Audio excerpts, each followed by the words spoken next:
mushrooms, which if you've never done salvia, that one is demonic.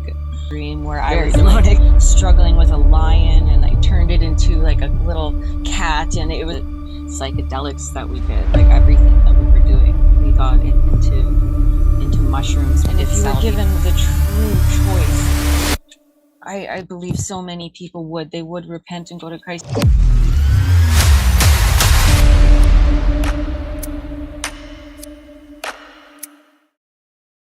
All right. It's all yours. All right. So I was considering your question about how and when I first came to Christ, and I last minute have to kind of back up a little bit more, I think, because again, I don't think I didn't attribute it to Christ. I didn't attribute it to God. It was always I still didn't get it. All of these things that were like, oh, basically Jesus just screaming at me like I'm here and I'm not getting it. But I went to a music festival about um a year before I knew I was saved. So 2 years ago now, actually. Wow. Um, I went to a music festival, and I my whole life loved mushrooms. I was very comfortable with that psychedelic. I started at a very low dose and worked my way up, and I never really had a terrible experience with them. I knew what they felt like. I was just comfortable with them. I knew them. Even at high doses, I was okay, and I really enjoyed them. And so I went to this music festival, and I wasn't drinking at the time. I was smoking my cannabis and doing my mushrooms, and I ended up taking a lot more than I thought I did. And I still to this day I feel like I picked up the wrong water bottle or something, because this did not feel like mushrooms whatsoever. This was something else, and I wasn't one to do other drugs. No, I liked my mushrooms. I liked my weed at the time, and so this just it felt so unfamiliar and so awful, and it didn't feel it didn't feel right. It felt like I was drugged. It felt like I was drugged with something, and it felt like I was dying. And I honestly, to this day, think that I was when I look back on it. I I remember just going into this dark, dark, dark hole, this place that I felt paralyzed in the chair that I was sitting in at the music festival. And I just knew I had to get to my tent and get away from people. I finally did make it there. And as soon as I got to my tent, it was like my body just completely gave up, and I couldn't move. I knew I was barely breathing, and I knew I was dying, and I knew I was okay with it. And I had this thought go through my head where I was like, this is how it happens. You hear these stories about people going to music festivals and they overdose and they die, and this is how it happens. I'm like, I'm going to be that girl that they find in the tent overdosed. I knew I was drugged. I knew that something, I knew I was dying, and I could sense my body shutting down. And it was each sense at a time. Like I couldn't open my eyes, and my heart was just beating slower and slower and slower each time. And then it was my hearing. And you hear and you know too, like when you listen to other people and their testimonies, which I didn't know at the time, but your hearing is the last to go. Mm. You're and I look back on it now, and that's I remember hearing the music in the music festival. It wasn't too far away. I was in my tent, and I could hear it at first when I got to my tent, but then it was slowly fading, and I could barely hear it anymore. And every time my heart would beat a little bit slower, the hearing was a little bit farther away. And that's when I knew, I'm like, I'm dying. I'm dying. And it would be so easy to just go to sleep and die. It'd be so easy to just go. And then I had the life review that everybody talks about in these near death experiences. And I thought about my childhood, and I thought about my mom and my dad and my friends and everything that had happened throughout my life. And I was okay with this. It's like, okay, I can go. Like, here's the peace that I've been waiting for. There's peace here. And I felt so at peace with it. And it's, it's so strange. And I almost hate to admit it, but it's true. Um, then my dog came into my head, my sweet little dog. And he was at home waiting for me. And I thought about him and I thought, he's waiting for me and he won't understand and he won't stop waiting. He won't understand why I didn't come home. It was my dog. Out of all things, out of all people, out of all beings in my life, it was my dog that like almost put a spark in that little ember that was left inside my body, where I all of a sudden wasn't okay with dying anymore. I didn't want to die because my dog would be waiting for me and he wouldn't understand. Like all these other people, they would understand. I've had a hard life. I've been through a lot of trauma. They, for some reason, I had it in my head that they would understand, but my dog wouldn't. And I couldn't do that to him. So I wanted to live for my dog. And all of a sudden, it wasn't an audible voice that was speaking to me or anything, but I was given this choice. And on my right side, which is interesting looking back now, because you think of the right hand path and the left hand path, and the left hand path is the occult. And Mm. I had at this point been full blown into hermeticism. I was reading the Kybalion at this music festival. I was like straight up calling myself a witch. I was totally fine being a witch. I had been doing like rituals. I had even created entities for myself. Like I went from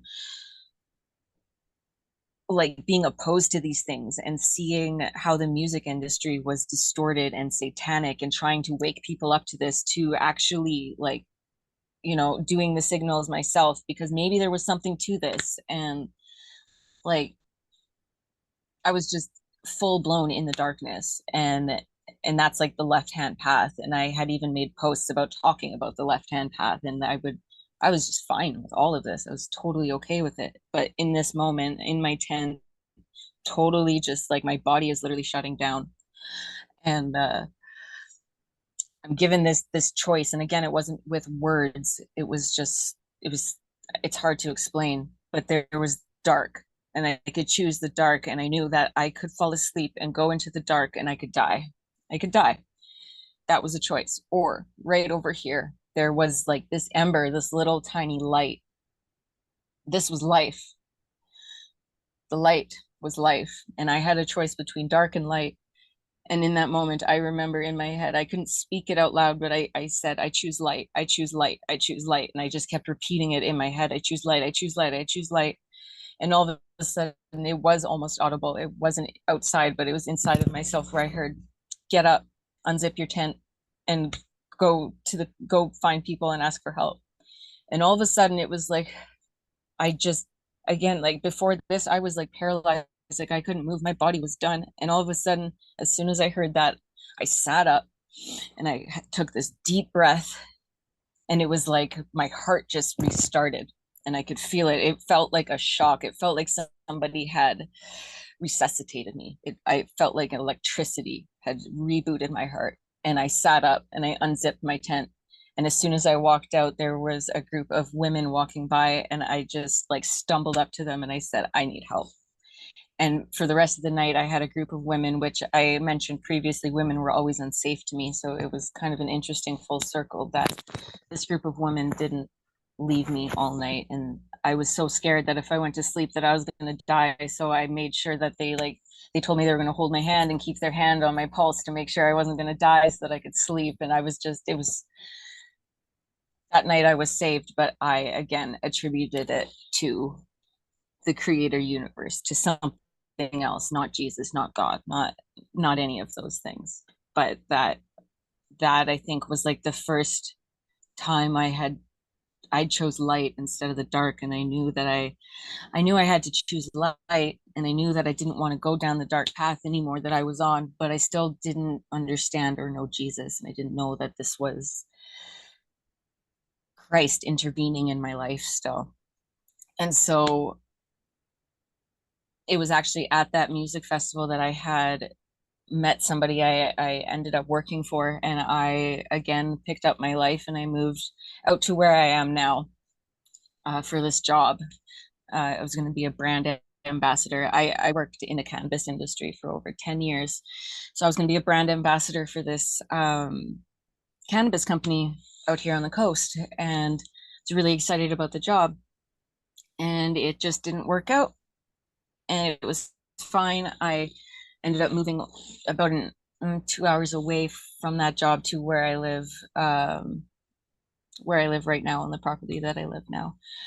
And at first, everything was okay. I was actually sober from alcohol for quite a while, but I was still smoking. Like, I used to think that I was going to die smoking a joint. Like, I was smoking all the time. I loved cannabis. I was either eating cannabis gummies or smoking it. I was a huge promoter of it. And that's what I did. That was like my career. I loved selling cannabis, and I could do it legally now. So, and even before it was legalized, we had these little pop-up shops that kept getting raided and shut down, and then another would pop up. So I like got into it really early, and I knew I just wanted to be a part of it. And I saw it work a lot of miracles in people's lives, but I now am in this phase where I'm not promoting it or wanting to be in the industry anymore at all, which I never thought I would ever say. But everything was going really well for a while. I was working at a really good job that I really loved. I was working like 12-hour days and I loved it. And I was making good money. I was living off of my tips, so I could just put my paycheck into my bank account, and I was saving money, and it was everything felt really good. And I felt like I wasn't drinking alcohol. I was like California sober. And I felt successful. I had a really nice car, and I was like working my way up. And I was financing a car, mind you. So it was basically like paying rent on a car. It was insane, but I could do it, and I was doing fine. And then all of a sudden, the reason I moved here was to be closer to a man that I was dating at the time, who I had met when I moved first for my job. Um, Never thought I would ever date a police officer, but he was a cop. And I just thought, like, I've dated all these other people, and I never I wanted to date someone I normally wouldn't date. I wanted to give someone a chance that I normally wouldn't give a chance to. I mean, I'm literally working on a cannabis farm and I'm dating a cop. It was the weirdest like Opposite tracks. thing ever. I have this guy over for dinner and we're literally walking past the grow op, and it's legal, but it's still weird, like I'm showing him around and I'm like, yeah, so this is the grow op that I live on. I was literally living in a little trailer on a grow op, on an outdoor grow op, and then I'm having this cop over for dinner and date. It was just a very strange dynamic. But we're Duncan. Um, so I started dating him, and he seemed like the perfect person. He was so different from all the other men that I dated. He had his stuff together. He had a kid who was 13, 14 years old at the time, and spoke so highly of his mom, and he spoke highly of his ex-wife, and he seemed to have a good relation. There was just no red flags. No red flags. Um, but I do remember my dog didn't like him. And he didn't. Every time that I had him over for dinner, and every time he would sit next to me or touch me or get close to me, my dog Duncan was like trying to get between us, and he would just start whining and crying and just being annoying. And I should have like normally I would listen to my dog too, but I wasn't listening to him, and I was like, Duncan, be quiet, you're annoying me, like you're ruining my date. And so I'm pushing him aside, and I'm not listening to my dog. And I look back now, and I remember thinking like maybe Duncan is telling me that this guy isn't safe. But I thought That's crazy. There's no red flags. He seems perfect. Like Mm. he's just a dog. Don't listen to your dog over this human sitting in front of you. So, like, that's kind of where I was at. And when I ended up leaving the job that I was at, I decided to move to where I am now so I could be closer to him. So, because he lived here, and at the time, uh, turns out it's funny that we brought up the whole media thing before we started recording, but um it turns out it was shortly after I dated him for about 4 months, and I got to this point where it just felt like something was off. I couldn't place it, and I wasn't going to fight about it or try and like pull it out of him or anything, but I had to listen to this inner, just, I don't know, I was convicted and I knew something was wrong. I didn't know what it was. I did try to bring it up a few times, and he would always kind of comfort me, and he was just he was very good at what he did. I'll say that. uh it turns out there was, I'm not going to name the group on Facebook, though I'm sure a lot of people will know what I'm talking about. But there was a group on Facebook where you can where women post pictures of men they're dating or want to date, and it's supposed to be a safety thing. And then other women can be like, oh, I went on a date with him and this is what happened, or this guy isn't safe, like I dated him for 5 years and he assaulted me the whole time, or yep, he's cool, I've been friends with him since high school and he's an awesome dude. So I've seen a lot of those, and I was just a part of this group, and uh something inside of me, like, I normally wouldn't even do this either, but something told me post his photo, and I did, and I said, does anybody have experience with this person? And I went to bed, I woke up the next day, and I had like 90 comments, and there was multiple women who had actually posted him before in this group, and they were turns out turns out he had at least probably almost a dozen other exclusive relationships with other women, this cop. uh Not only that, but he had a hidden camera in his bedroom that he was filming these women with. Crazy. and and this wasn't just, him sleeping around. Like, he was going to fertility clinics with one woman trying to have a child. He was talking to me about having children. He pushed me to be in an exclusive relationship with him. So I find all of this out, and it was like another rug ripped out, and uh it turns out it's a criminal investigation now, so I'm not going to say much more. But it was I was angry at the time. This was before I was saved. I wanted revenge. I felt like this was the I felt so violated, and this was the third time. Like, I was molested as a child. I i was sexually assaulted by by a man who was supposed to be helping me find a place to live. I go to look at a house, and it turns out I'm drugged and then sexually assaulted. The cops did nothing there. I've never had justice for these things that have continuously happened to me. And so this happens, and this person was a cop. And I actually remember telling him when we were dating, um, that I had found a hidden camera in my room before, at another place, in another rental, which was one of the reasons that I left one of the other rentals, and just how violated I felt. I was telling him this, I was opening up to him. He's the one who told me I should have gone to the cops and I should have reported, because voyeurism is illegal and you can't do that. That's not legal. You should have Mm. reported this. You should have got justice. He's telling me this. Meanwhile, this is what he's doing to dozens of other women. So, and he's a cop. So I felt like, enough is enough. And I just felt like the cops aren't going to do anything. They never do anything.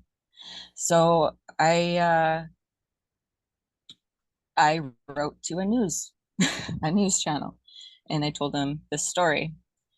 I honestly expected to be ignored, but it blew up, and and it was all over the news, all over the province.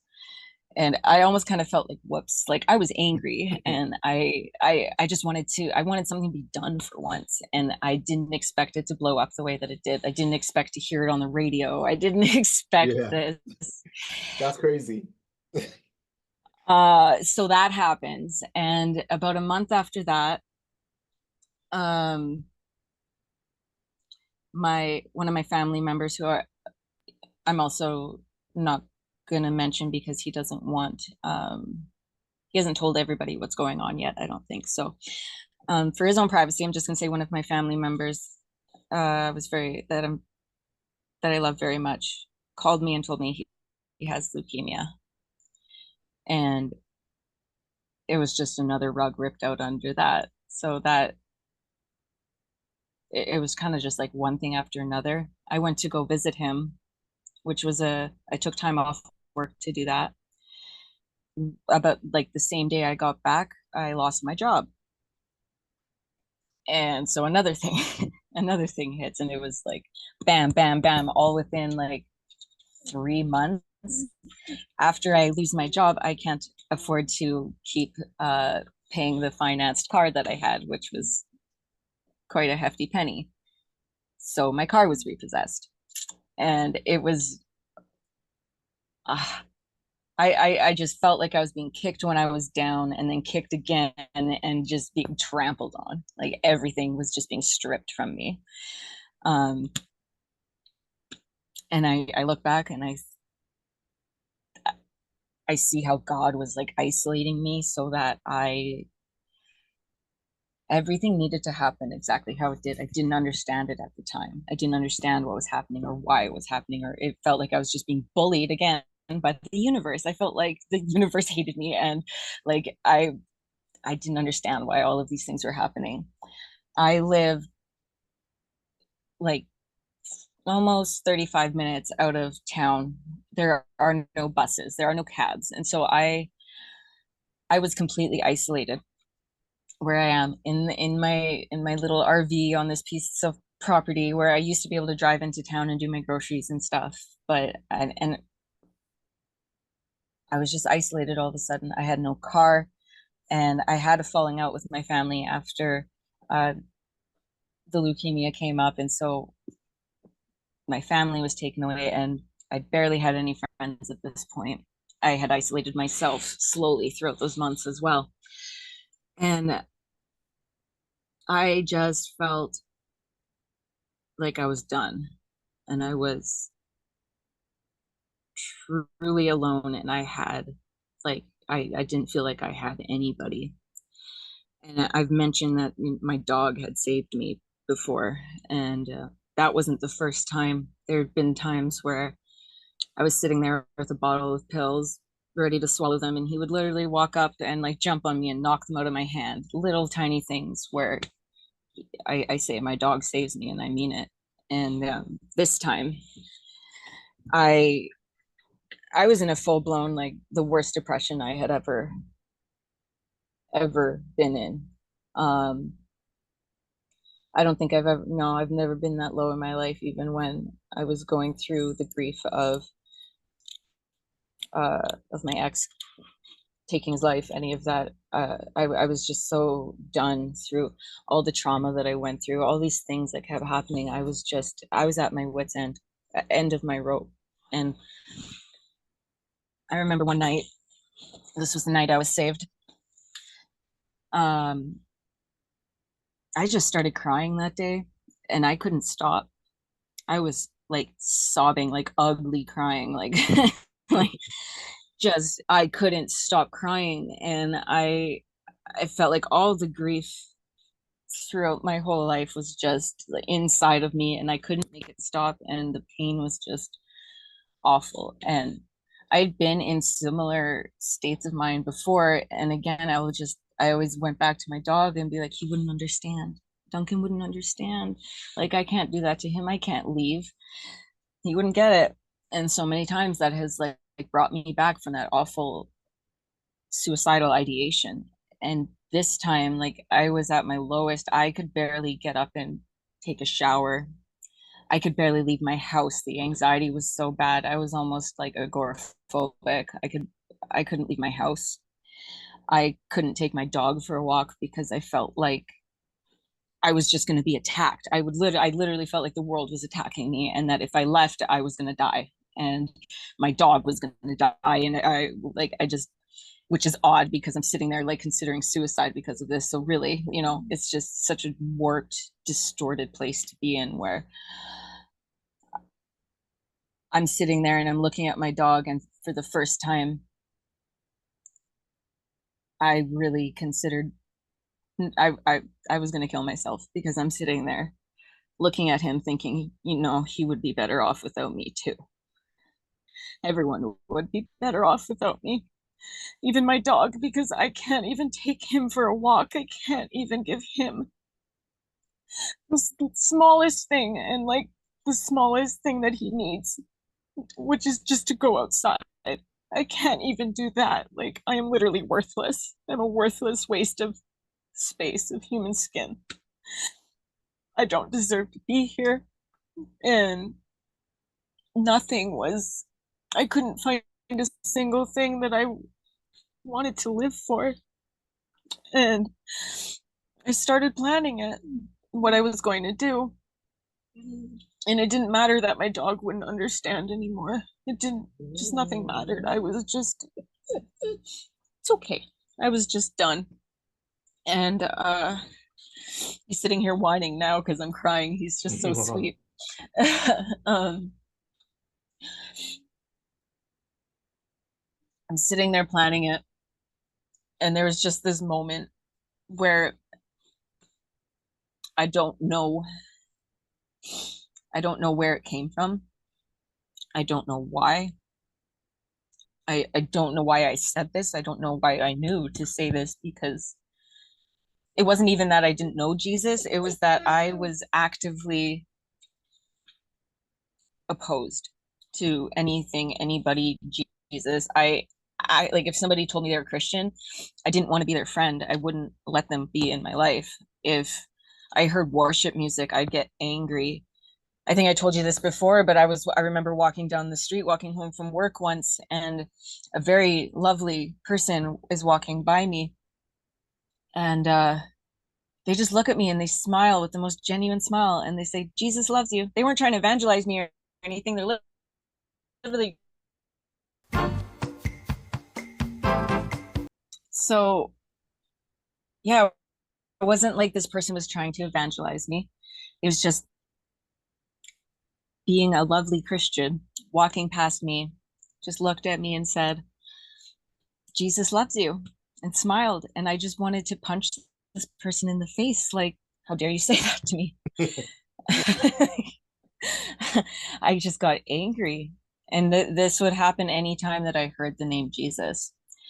Uh, even certain videos I would watch, if someone started talking about Jesus, I would shut it off. It was just, there was just no, I had no patience for it. I didn't want to hear it. I didn't want to hear the name. I didn't want to hear anything. And there was really no reason as to why. It's not like I went to church and had church hurt or anything like that, other than the not being able to eat the Eucharist. But like, that wasn't anything too traumatic based on the rest of my life. So like, um, it just made no sense. But so given that, for me to sit there in this state while I'm thinking about how I'm gonna kill myself, and I don't know why I said this or knew how to. I don't know where it came from. I really don't. But I knew in that split moment that I had a savior. I knew there was a savior, and I knew his name. I knew nothing about Jesus, but I knew, all of a sudden, I just knew that I had to call for Jesus. And I looked up and I just said, "God, I need a savior because I can't do this." And Jesus saved me. And like, I cried out, and I had been crying for hours at this point. Nothing, I could not make the tears stop. I was in an awful state of mind. And that's all I could say was just, "Jesus saved me." And instantly, this wave of peace just came over me like a blanket was just thrown over me, and my crying just stopped. Like it just stopped, and all of a sudden it's like I sat up out of whatever state that was, and every molecule in my body, every cell, it felt like it was heating up. And it was like the warmest hug from God. And I just felt this peace, this presence, this a peace I can't describe. I can't describe. I've never felt it before. A love that I have never felt before from any human, from it, from anything, from anyone, from any state of mind, from any drug. There is nothing like this. And I was just, I was okay. I took a deep breath, and it was as if Jesus just snapped his fingers, and I passed out cold for the rest of the night. I went to sleep. I woke up the next morning, and at this point, because of everything that had been happening over the past few months, I had broken my sobriety, so I was drinking again. I was drinking a lot. I was drinking whiskey like it was water. I don't even think I was drinking water. Like I was seriously depressed. I was not in a good state. I was smoking cannabis all day, every day. I would wake up in the middle of the night and have a bong toke, go back to sleep for 3 hours and wake up, have another bong toke. I couldn't be sober at all. Uh, I couldn't, I was constantly on something. And this time, like this was going on for, even when I wasn't, when I wasn't drinking, I was still smoking weed like a fiend. And if I had managed to stop smoking weed, I'm smoking way more cigarettes. If I'm not smoking cigarettes, and I'm on the vape. If I'm not vaping, then I'm popping prescription pills like they're candy. Like it was always something for years since I was like 15, 16 years old. I was never sober. I was never actually just sober, not taking something. There's always something. And that next day I woke up and half the day goes by. Like I remember the first thing I did, I woke up and I'm walking around, and I feel tangibly different. Like I felt, and I remember looking at my hands because it's like, did I take something? I feel different. Like what is different? What did I do different? And I couldn't place it, but felt normal. The static in my head wasn't there. I felt like clear minded. And I'd never opened the Bible before, but what comes to mind is sound mind, that God gives you sound mind. And that's what it was. I had a sound mind for the first time in my life, and it was just sound. It was not craziness. It was not voices in my head telling me that I should die as soon as I wake up. And it was peace. I felt peaceful. And half the day goes by, and I didn't even realize it, but I think I didn't even have a bong toke today. And out of habit, I'm thinking like I start packing a bong toke, and I'm thinking I don't even want this. And I like without even really getting into it, I don't want this anymore. I threw it out. I threw all my stuff out. My huge bag of weed, I threw it in the garbage. And my bong, I threw it in the garbage. My lighters, I threw it in the garbage. And then I look up and I see my big whiskey bottle that I had. And I'm like, I don't want this anymore. And I dump it down the drain and I throw it out. And I'm just like, I don't desire this. What it makes me sick to think about tasting this ever again. Like I was repulsed by it. And then I'm looking around my house and I see this, like I said, I was calling myself, I knew I didn't want to go down these dark paths that I was getting into, but I was still calling the light witch, right? Like I was a good witch, but I was still calling myself a witch. And I had my altar of like animal bones and candles and crystals and all my new age books, and Mm. looking around my house, and like they just repulsed me all of a sudden. And again, I don't know why I knew to do this or how I knew to do this, because like I never read the Bible. I didn't have Christian friends. I didn't know what was happening to me, but I'm looking around at all of this stuff and I'm just like repulsed by it. And I just started throwing it out. I took down my altar. I threw out the animal bones. I took all my books and started burning them. And then I looking at my clothes and I'm like, they had like symbols on it and stuff. And I start throwing out my clothes. I start taking out my piercings. Like all the next day, like overnight, this happens. And It's amazing. I don't understand why this is happening because I almost forgot what I had said or called out the night before. And then all of a sudden it hits me like I'm sitting there thinking, why am I doing this? Why, like, I don't understand why this is happening. And then I thought, what did I do different? I'm trying to backtrack and I'm like, I called to Jesus. I called to Jesus last night. And it just like hit me all at once. I'm like, that is that what this is? It's like, and I remember someone telling me, I can't even place who or when I heard this, but I remember someone mentioning being saved. I didn't understand it at the time. And I remember even a movie about it. I think it's called Saved. And of course, I didn't want to watch it because I knew it was about Jesus. But I remember thinking, is that what they mean? Like, did Jesus just save me? Like, is this real? Like, is Jesus real? Is the Bible real? And it just like it walked me all at once. And it's like I think Jesus saved me. And I didn't even know I had to like Google this. I didn't know what was going on, but I thought, okay, this is the one thing that I did that is different, that changed. And all of this, like the desire for the cigarettes too, I threw them out. Everything was just like I didn't want it anymore.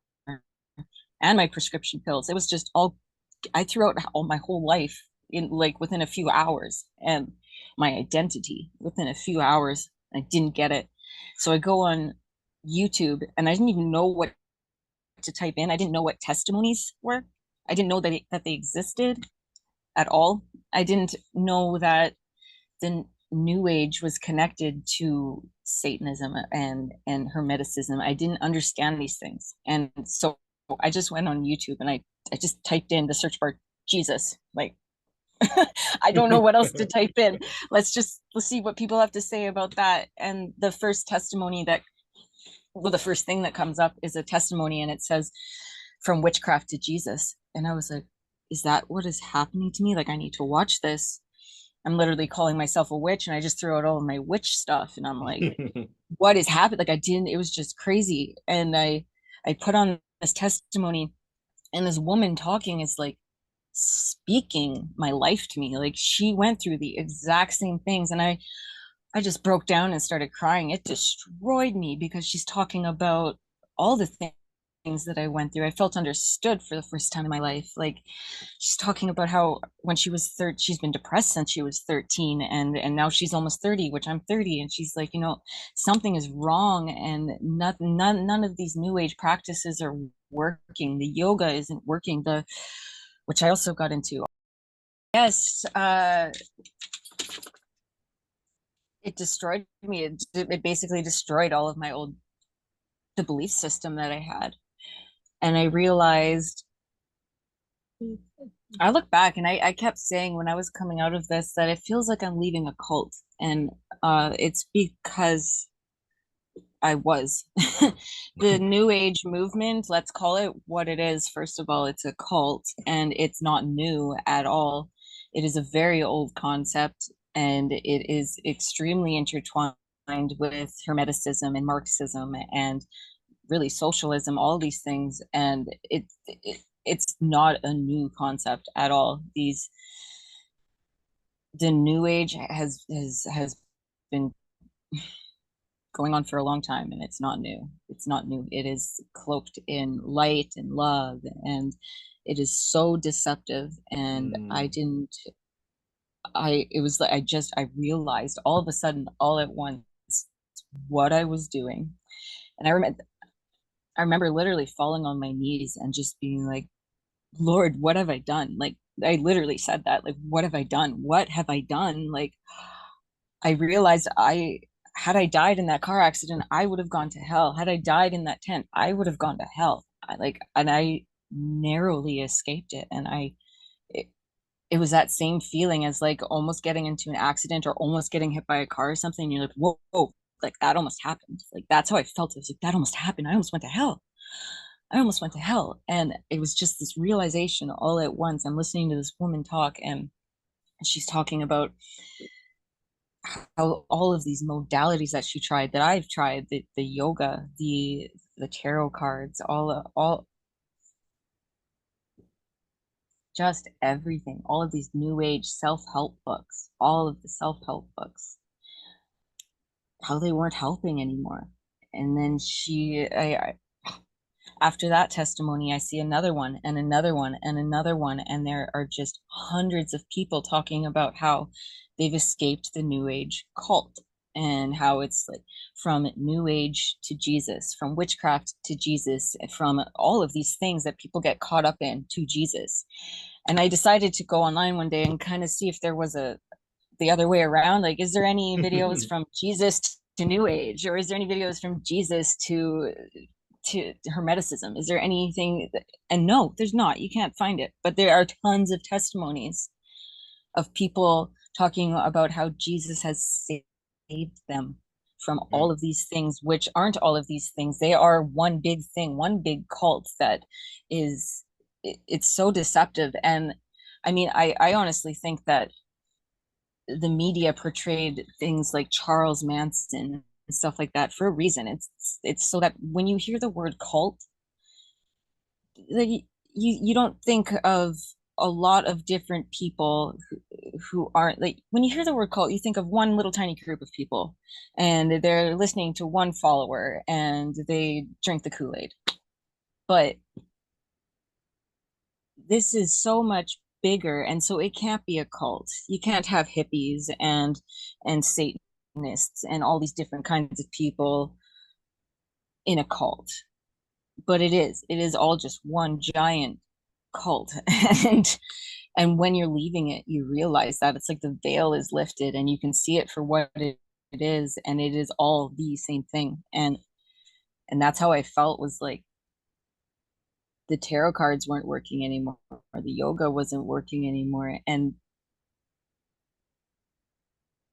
I mean, if I could say anything to anyone, is like you can't convince anybody of these things. It really just you wake up to it or you don't. But when you're practicing these things, there will come a time where these spirit guides, these entities, these light beings that you're communicating with, they will turn on you, because they aren't light beings. They aren't spirit guides. They are not ghosts. They're not your dead relatives. And they will turn on you because that is their job. That is what they will do. And so if I could say anything to anybody, would not be like believe me because of my testimony or believe what I say. It'll be just remember that you can call on Jesus, because that he will save you. He will save you if you earnestly call for him. If you feel like you're in danger or you're going to die or you are in not safe and you need a savior and you want someone to save you, he will. So just remember you can call on him, because there will come a time. There will come a time where when you're playing with these things and dabbling in these things and getting into these areas that you don't understand are dangerous, there will come a time where it turns on you. And it might be tomorrow or it might be on your deathbed, whenever it is. But this is dangerous stuff, and it comes cloaked in light and love and all of these things that we think are okay, and they're not. And you don't realize it until you do. And when you do, it is scary. It is a scary moment, especially if you don't know that Jesus can save you. And so all I want people to do is that remember those words, because it might come in handy one day. I hope it does. Exactly. Amen to that. And to add to that as well, for people especially who are doing all these practices, they're working with their spirit guides and they're successful right now. And they're probably watching this video thinking, do you know what? I'm successful. I'm happy. I've got my family. I've got my house. You Why would I probably are. value? It Mm. works. Witchcraft works. Yeah, it does its job, and people stay in it for a reason, Yes. because why would you want to leave something that's working for you, right? But you have to ask yourself the same question. Is one lifetime's worth of riches and fame and fortune worth your soul for eternity? That is a question that you need to ask yourself, because if you're willing to trade your soul and eternity with the Lord for a good life here, a semi good life, and then eternity separated from God in hell, in darkness, in the lake of fire, is that really worth the trade? Well, I It's think that's really part of not. the deception too, is they don't really see it as a lot of people, I believe. Like I never saw it as a trade. I didn't believe that Jesus existed. I didn't think that I just I didn't correlate the two things. I didn't think that it was a choice. I just thought that like I thought that Christians were brainwashed. I thought that Christians Me like too. were forcing themselves to believe these things and that it was just a comfort. It was just comfort for them. And I thought that I knew the truth, that the real truth is that it's within me. Me. That's what it all is. It's spiritual narcissism, the new age. It's What thou spiritual, wilt. all these self help books and everything. It's all about you, me. And you wonder why the word narcissist is being thrown around like in insane amounts these days. Look at Exactly.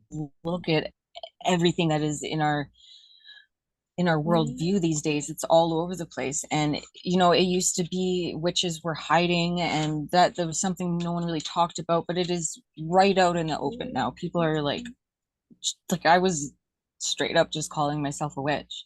There are people just calling themselves star seeds and calling themselves aliens, that they're from another planet, and like Light it's workers. okay and you can say these things and like not be called crazy. But if I like I'm doing that and I'm totally fine with it, yet I am like nervous to tell people that I believe in Jesus. Like that makes me crazy. Mm, Like believing in exactly. God and Jesus and the Bible, which by the way has an insane amount of scientific evidence to like an eyewitness testimonies in it to say that these things happened, which I didn't even know about that. I didn't know that there was scientific evidence, like the shroud of Turin that was found in the tomb that we still have today, that is being studied, that is being carbon dated. There's actually new evidence to that gives proof to the resurrection. I didn't know these things Mm, existed. I just thought that there were fairy tales and stories, and I didn't even know there were different books in the Bible. I just thought it was like written by a person. Like I didn't know anything. I didn't know what the mm, Bible was. And so there's a lot of people too that they just don't know. Like they just don't know. They don't know that there's like scientific evidence for these things. And it's like now that I know this, I'm like it just blows my mind that there's people who like I used to think that the truth laid in uh, what people doing drugs at Burning Man, and this guy wrote a book about like meeting God and then rewrites the Bible. Like he must have the answers, right? Like mm. instead of instead of this book that was written throughout time by so many different people, and the cross references are just amazing on their own. Like there are so many people that talk down at the Bible and they've never read it. It's like doing a review on a movie that you've never watched, and you're basing your review on other people's reviews who haven't watched it either. Like it's absolutely diluted. It's diluted to to say anything about the Bible if you haven't read it. Yeah, So like now they just don't know. They don't know, and I understand now. Like that's why I don't want people to just believe me, and I don't want to ask people to just believe me.